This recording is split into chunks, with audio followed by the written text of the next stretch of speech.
عید کے موقع کے اوپر، تو وہ ہم نے تو برقرار رکھا، لیکن جو سیز فائر کی متعدد وائلیشنز جو ہے وہ افغانستان کی جانب سے ہو چکی ہیں.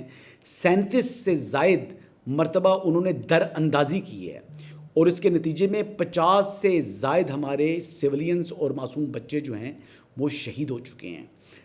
اس سب کے باوجود ایک جھوٹا پروپیگنڈا نیریٹو بلڈ کرتے ہیں جو افغانستان کے اوپر قابض طالبان رجیم ہے، ان کی جانب سے بار بار یہ موقف اپنایا جاتا ہے کہ پاکستان سیولینز کو ٹارگٹ کر رہا ہے. کبھی کالج کی بات کرتے ہیں، کبھی ہاسپٹل کی بات کرتے ہیں، یہ صرف بکواس کرتے ہیں.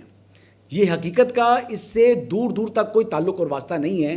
اور پھر دوسری اگر میں بات کروں تو برطانیہ کے جو افغانستان سے متعلق جو نمائندہ خصوصی ہیں، انہوں نے سوشل میڈیا کے اوپر یک طرفہ قسم کا اپنا موقف جب پیش کیا تو اس کے اوپر زبردست قسم کا جواب بھی دیا ہمارے دفتر خارجہ نے.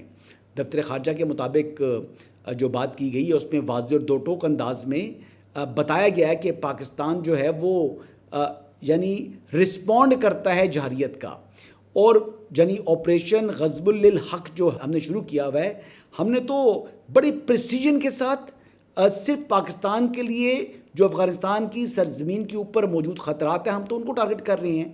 تو یہ یک طرفہ موقف جو اگر وہ موصوف دے رہے ہیں تو یہ پاکستان کے لیے قابل قبول نہیں ہے، اور پاکستان نے دنیا کے سامنے دفتر خارجہ کی جانب سے اپنا موقف سامنے رکھ دیا ہے. بہرحال یہ ہوتا ہے جی اکثر و بیشتر. یہ جو طالبان رجیم ہے، قابض رجیم ہے افغانستان کے اندر، یہ تو وہ لوگ ہیں جن سے اس وقت افغان عوام بھی نجات چاہتی ہے. وہ کہتے ہیں کہ ہمارے سر کے اوپر مسلط ہو چکی ہیں. انہوں نے دوحہ ایگریمنٹ جو کیا تھا، دوحہ ایگریمنٹ کے اوپر عمل درآمد کیوں نہیں کرتے؟ حکومت تو لے لی، اور جو ان کو پیسے ملتے ہیں وہ پیسے بھی لے رہے ہیں، لیکن جہاں پر انہوں نے وہاں پر عوامی حکومت کے قیام سے متعلق یقین دہانی کرائی تھی اس کے اوپر یہ خاموش ہو چکی ہیں. خواتین کو کام کرنے دیتے نہیں ہیں، خواتین کو تعلیم کے حصول کے اندر یہ رکاوٹ ڈال رہی ہیں. ان کا کون سا کام سیدھا ہے؟ فتنہ الخوارج اور فتنہ الہندوستان کو یعنی دہشت گردوں کی ماجگاہ بنا دی انہوں نے. لیکن ان کی حرکتیں دیکھیں، اور یہ اسلام سے ان کا دور دور تک کوئی تعلق نہیں ہے. میں کئی دفعہ پہلے کہہ چکا ہوں یہ مسلمان نہیں ہیں، یہ جھنمی کتے ہیں، اور ان کو جھنمی کتا ہی تصور کرنا چاہیے. بہرحال یہ انشاءاللہ لاتوں کے بھوت ہیں، یہ باتوں سے نہیں مانیں گے. ان کی طبیعت ہم نے ابھی مزید صاف کرنی ہمیں پڑے گی. ایک پاکستانی کی جان کے بدلے 1000 یہ طالبان کے جو جھنمی کتے ہیں نا ان کو ہم جہنم واصل کریں گے. تو یہ سلسلہ تو رکنا نہیں ہے انشاءاللہ. پاکستان نے کہا ہے انف از انف، بہت برداشت کر چکے ہیں، اب مزید برداشت نہیں کریں گے. بہرحال جی انٹرنیشنل خبر پر چلتے ہیں.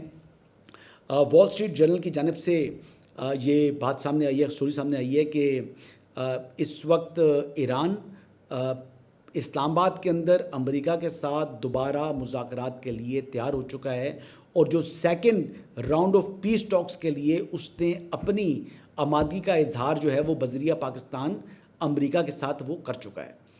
لیکن اس کے اوپر پریزیڈنٹ ٹرمپ نے تو تھوڑا سا مختلف طریقے سے رد عمل دیا تھا. پریزیڈنٹ ٹرمپ کے مطابق وہ ایران کے اندر اس وقت کنفیوژن ہے کہ بات کس سے ہو، کون ایسی ایک شخصیت ہے جو کون سا ایک پوائنٹ ایسا ہے جہاں سے ڈیسیجن میکنگ ہو سکے. تو ایران کی جو سچویشن ہے، جو سسٹم ہے، وہ دنیا سے منفرد ہے. میں پہلے بھی یہ بات کر چکا ہوں. IRGC ہے ایک طرف، دوسری طرف ان کا سیولین سیٹ اپ ہے، اور تیسری طرف ان کا ریلیجس سیٹ اپ ہے یعنی آیت اللہ. تو یہ بنیادی طور کے اوپر ایک ٹرائکا ہے، اور یہ ٹرائکا جو یعنی ایران کی جانب سے مذاکرات کے لیے جو ٹیم آتی ہے وہ با اختیار ہوتی ہے، اور وہ ہر قسم کی ڈیل کرنے کے حوالے سے ان کے پاس اختیار ہوتا ہے. تو لیٹ سی جی ایک اور ہوپ پیدا ہو چکی ہے. پریزیڈنٹ ٹرمپ نے اس وقت جو پوسچرنگ اور جسٹرنگ کر رہے ہیں لیکن وہ ایک طرف، لیکن مذاکرات کی میز کے اوپر جو ہے ان کو آنا ہوگا، کیونکہ مذاکرات ہی واحد رستہ ہے دنیا میں امن کے لیے. اور اسلام آباد کے اندر پہلا راؤنڈ ہو چکا ہے، جو 47 سال کے بعد امریکی اور ایرانی حکام جو ہیں وہ براہ راست بالمشافہ بیٹھ کر انہوں نے ایک دوسرے سے بات چیت کی ہے. ہمیشہ جنگوں کے جو کہتے ہیں کہ مسئلے تنازعوں کا جو حل ہے وہ ڈائلاگ کی میز کے اوپر ہی طے ہوا ہے، اور زیادہ بہتر انداز سے طے ہوا ہے بنسبت بیٹل فیلڈ کے. بہرحال یہ اب ایک سینسٹیو پوزیشن بنی ہوئی ہے. نیول بلاکڈ موجود ہے. نیول بلاکڈ کو ہٹانا ہوگا امریکہ کو, اور ابنائے ہرمز کو جو بندش کی ہوئی تھی ایران کی جانب سے وہ بھی ان کو ختم کرنی ہوگی. تبھی مذاکرات کی میز کے اوپر دونوں فریقین بیٹھ سکتے ہیں. اور یہی بات جو ہے وہ اگر بات کریں تو چین کے سلامتی کونسل کے اندر جو نمائندے ہیں ان کی جانب سے بھی امریکہ اور ایران دونوں کے اوپر زور دیا گیا ہے کہ مذاکرات کے ذریعے ہی دونوں ممالک تنازع کا حل تلاش کریں. اب امریکہ کے بعد اگر دنیا میں کوئی بڑی طاقت ہے تو وہ چین ہے, اور اس خطے کے اندر یعنی اگر کسی کا اثر ہے ایران کے اوپر تو وہ سب سے زیادہ اثر یہ کہا جا سکتا ہے کہ وہ چین کا ہے. اور اب چین کے جو مستقل جو وہاں پر نمائندے ہیں سلامتی کونسل کے اندر وہ کیا کہہ رہے ہیں, پہلے ان کی بات سنیں. 美国、以色列悍然对伊朗境内发动军事打击，导致地区局势骤然升级，中方对此深表关切。 اب یہ چائنیز زبان ہے جی, اس کا سینٹرل آئیڈیا یہی ہے کہ بات چیت کے ذریعے تنازع کا حل تلاش کریں, اور یہی ایک وے فارورڈ ہے. اس کے علاوہ کوئی سلوشن نہیں ہے. وہی بات جو میں کہہ رہا تھا کہ جنگوں کے جو معاملات ہیں وہ زیادہ بہتر طریقے سے مذاکرات کی میز پر تنازعات حل ہوتے ہیں نسبتاً بیٹل فیلڈ کے. تو انہوں نے بھی ملتی جلتی بات کی ہے. اس کا اگر خلاصہ کیا جائے تو ان کی بات کا خلاصہ بھی یہی ہے. پاکستان کی ایفرٹس اور کوششیں اس ضمن کے اندر جاری ہیں, اور انشاءاللہ تعالیٰ میرا اللہ تعالیٰ کے دروازے سے مجھے امید ہے کہ وہاں سے خیر برآمد ہوگی, اور پاکستان دنیا کے اندر امن کے حوالے سے جو ہے وہ جانا جائے گا, اور ایک peace deal between USA and Iran وہ پاکستان اور اسلام آباد سے یعنی دنیا کے سامنے آئے گی, جو کہ ایک نیک تاریخ ہوگی, اور تاریخ بھی ایسی ہوگی جس کو سنہرے حروف میں لکھا جائے گا. انہی الفاظ کے ساتھ جی اجازت چاہوں گا. اللہ حافظ.